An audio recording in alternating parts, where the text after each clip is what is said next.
jukki faram fàccee ko ni ci ak Léopold Tomba ak El Hadji Mansour Diop yooyu les xibaar ñu dooree ko ak Pape Alé Niang bàyyi nañu ko mu dellu ci ay mbokkam directeur publication bu Dakar Matin kon bàyyib ndéganiku la am sànq ñu boole ci ak contrôle judiciaire xibaar bi ki lee di Ibrahima Lissa Faye daal di koy dëggal mu bokk ci coordination bi ëmb association de presse yi muy sàkku nag ci Pape Alé Niang engagement yi nga xamante ni moom la jëloon mu fexe ba topp ko bu ko defee mu wéyal itam topp wàllu pergu yaramam ba mën a tàmbaliwaat liggéeyam ñu déglu ko.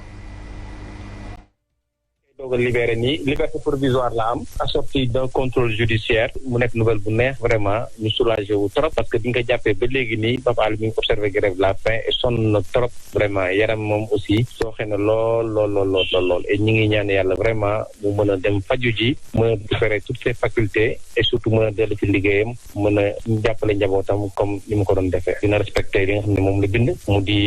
engagement yoo xam ne mooy maanaam dootul wax dara ci dossier bi et dootul nekk aussi di attaqué ñi nga xam ne mooy force de défense et de sécurité.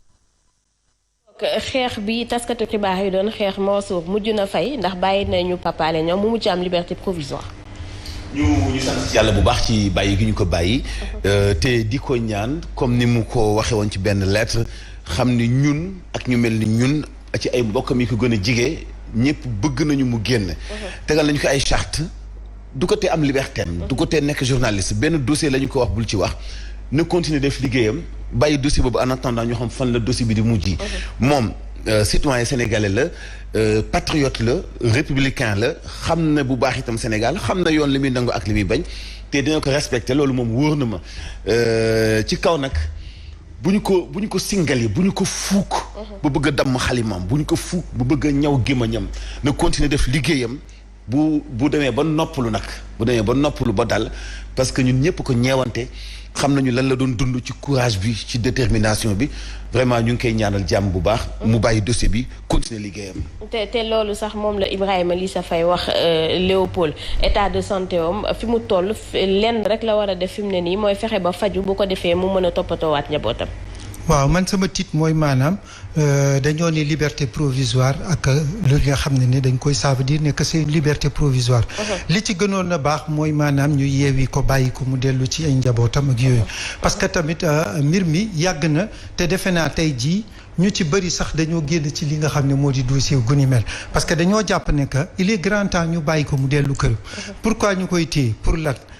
lan lañ ciy jëlee après ce qui a été fait a été fait. lu ñu waroon a mun a corriger nañ ko lui-même peut-être que soo moytul def na introspection boppam donc nañ ko bàyyi mu delluwaat ci liggéeyam def ko nu mu normalé mais suñu buggee jël l'épée de Damoclès ñu teg ko ci kawam mooy maanaam ne que à tout temps mun nga xaar ne que danañ la jël delloo la ci kaso gi donc loolu ça ne veut pas dire que c'est une liberté boo xam ne ni de toute nature mais c'est une liberté provisoire ça veut dire ne que ba léegi waaw ñu ngi koy topp di ko topp pour moindre incartade bu muy def rek ñu jàppaat ko delloo si quoi. Donc là je crois savoir ne que quoi qu'on dise et entre nous Sénégalais c'est un bon professionnel au niveau de la presse c'est quelqu'un bon peut-être il y a eu des erreurs ñun ñëpp nous en commettons même ñoom ñii nga xam ne ce sont les juges et les magistrats en commettent des erreurs donc ça veut dire ne que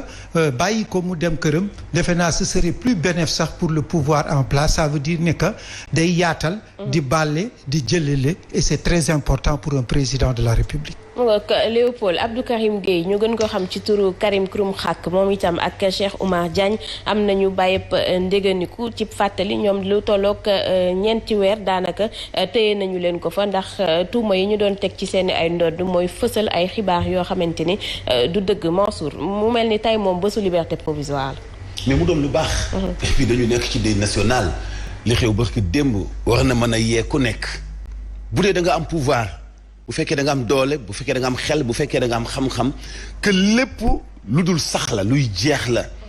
kon profité wu ci yàlla yenn saa yi bu wanee boppam dafay baax même boo amee pouvoir ngay jéggale di jëllale am réew bu mel ni Sénégal dafa war a accepter di am yenn nit yi ku mel ni Guy Marius Sagna ku mel ni Abdou Karim Gueye Xrum Xax ku mel ni Cheikh Oumar Diagne ku mel ni mënoo leen a jeexal ku mel ni waa Y'en a marre nga xam ni ay leader lañu mais leader yoo xam ni gis nañu fi politique mais defuñu choix wu politique mun nañu am mouvement mun nañu am parti politique mais dañu choisir nekk def face nguur pas pour xeex ak nguur mais di xeexal askan wi di leen féete fu nekk di taxaw di joxoñ nguur naan ko juum nga fii ak fii parce que benn sénégalais lambda bu nekku ci benn mouvement xëy na jàpp ni amul benn protection mun nay métti lu ci xam mun nay joytu mais xëy na du am accès ci médias yi pour mën a dénoncer yenn yoo xam ne doxalul réew bu am démocratie nag foog mu accepter ay benn personne yu mel ni ay ñoom Cheikh Omar Diagne ak ñeneen ñuy dénoncer ñuy yuuxu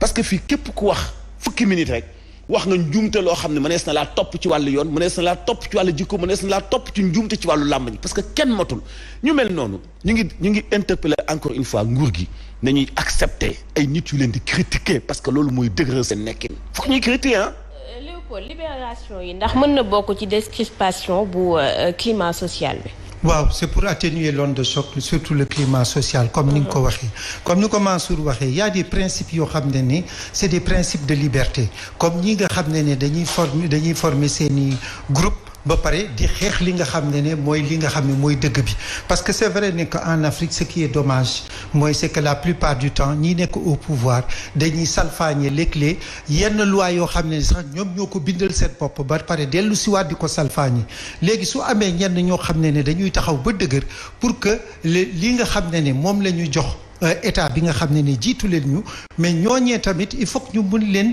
di leen topp di leen suivre di xam su dee dañuy def ay erreur su dee par exemple tamit dañoo génn ci mbooy ga ñu delloo leen ci biir nga xam ne leen li ngeen di doxalee dafa jaaduwut parce que defe naa sax loolu gën ci am réew te loolu mooy l'essence même de la démocratie quand on parle de démocratie c'est la liberté d'expression dañuy permettre nit ñi mais quand même démocratie ne veut pas dire ne que c'est la zone de toutes les permissivités où on peut se permettre de dire n'importe quoi et de dire des choses donc ñoom mun nañu toog di maanaam di aiguillonner l'État très souvent saa yi bu defee dafa daa jàll ci mbooy ga ñu aiguillonner leen ne leen li ngeen nekkee baaxul wala nii warut a demee noonu mais quand même ñoom tamit ñi nga xam ne dañoo jàpp seen bopp comme par exemple ay arbitre il faut que tamit ñoom tamit ñu am un comportement boo xam ne qui est boo xam ne bu normal ce qui fait que su ko defee ku ci nekk ci li nga nekk da nga ca nekk mais aussi dinañu waxtaan ba pare jibu ñu wax Léopold ci rebondissement muy lu bees li nga xamante ne moo am ci affaire Sweet Beauté bu ñu sukkandikoo ci xibaar yi ñu jot procureur def na réquisitoire am bu mujj ca réquisitoire boobule ñuy sàkku ci ne dossier bi nañu ko yóbbu ci jugement ñu daal di tënku ci ni njiitu Pastef les Patriotes dafa lank ne du def test ADN ak itam yeneen défense bi moom non-lieu la ñuy sàkku ndax jàpp nañu ni dossier bi daanaka dara amu ca kon fi mu ne doyen des juges moom mooy jël dogal ci ëllëgu dossier boobule ñeel Adji Sarr ak Ousmane Sonko mu mel ni Léopold fi mu ne moom lépp ndar kepp na ci dossier bi liggéey bi ñu ci waroon amal. waaw dossier bi defe naa ne dafa jël trop de temps au Sénégal dafa jël temps boo xam ne bu yaatoo yaatu dañ ko waroon vider le plus rapidement possible parce que mënuma jàpp ni que ci am réew ñu mun a jàpp loo xam ne benn problème boo xam ne entre Ousmane Sonko ak Adji Sarr muy maanaam téye en laisse la République c'est-à-dire mu téye ñu di ñuy ñoddi loolu nag dañ ko war a mun a régler une bonne fois pour toutes parce que mënoo am virus bu nekk sa biir ba pare nga koy seetaan muy dem di gën a développer parce que xamuñu fan lay jóge te xamuñu tamit fan lay teeree donc li ci am solo mooy il faudrait vider ce dossier le plus rapidement possible afin que chacun puisse savoir fan la war a mun a taxaw et qu'il n'y ait pas de descente dans la rue pour essayer par exemple parce que liñ fi mënta def ñu occasionné xale yi pour ñu wàcc ci mbedd bi wala ñële ñu dem wàcc dem defi ay toj-toj loolu yëpp ku ko ci def tamit état bi dafay réagir donc il faudrait que les gens puissent comprendre ne que dafa am ñoo xam ne ñoom ñooy attu ñoom ñoo yor jurisprudence boobu ñoom ñoo ko war a def saa su leen neexee ak bés buñ koy neexee mais dañ koy teg ci dëgg donc loolu man dama jàpp ne c'est normal que le plus rapidement possible qu'on vide ce dossier et qu'on passe à autre chose parce que pour des simples arguties on peut pas quand même s'éterniser sur un problème boo xam ne qui ne vaut pas ce problème-là donc on est dans une république bien normée il faut faire les choses telles qu'elles sont et que chacun puisse reprendre ses propres affaires